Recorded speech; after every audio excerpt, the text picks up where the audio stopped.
હું નિયતિ પટેલ ફાયએલપી ન્યૂઝમાં આપ સર્વેનું સ્વાગત કરું છું। વિગતવાર જોઈએ તો સમર કેમ્પને લઈને બાલિશના ગામ ખૂબ જ ઉત્સાહિત છે। ગામના લોકો સમર કેમ્પ 2024ની આતુરતાપૂર્વક રાહ જોઈ રહ્યા છે।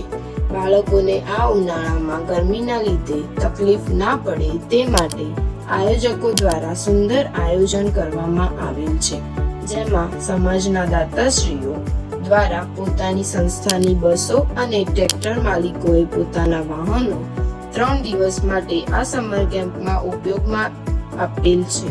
બાલિશના નિષેધ સેવી વિદ્યાલયમાં મંડપનું કામ પૂરજોશમાં થઈ રહેલ છે।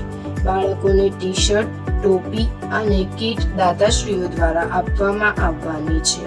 તે માટે ગામની બહેનો અને ભાઈઓ દ્વારા કીટ પેકિંગનું કામ આરંભવામાં આવ્યું હતું। બપોરે ધોમધખતા તાપમાં આ બહેનો અને ભાઈઓ કીટ પેકિંગનું કામ કરી રહ્યા છે, તે ખરેખર બિરદાવવા લાયક છે। આ સાથે અહીંયા આજનું બુલેટિન સમાપ્ત થાય છે। સમર કેમ્પ 2024ને લગતા ન્યૂઝ જોવા માટે આ ચેનલને સબસ્ક્રાઇબ કરો અને આ સમાચાર પસંદ આવે તો લાઈક કરો અને કોમેન્ટ પણ કરો। ધન્યવાદ। જય ભવાની।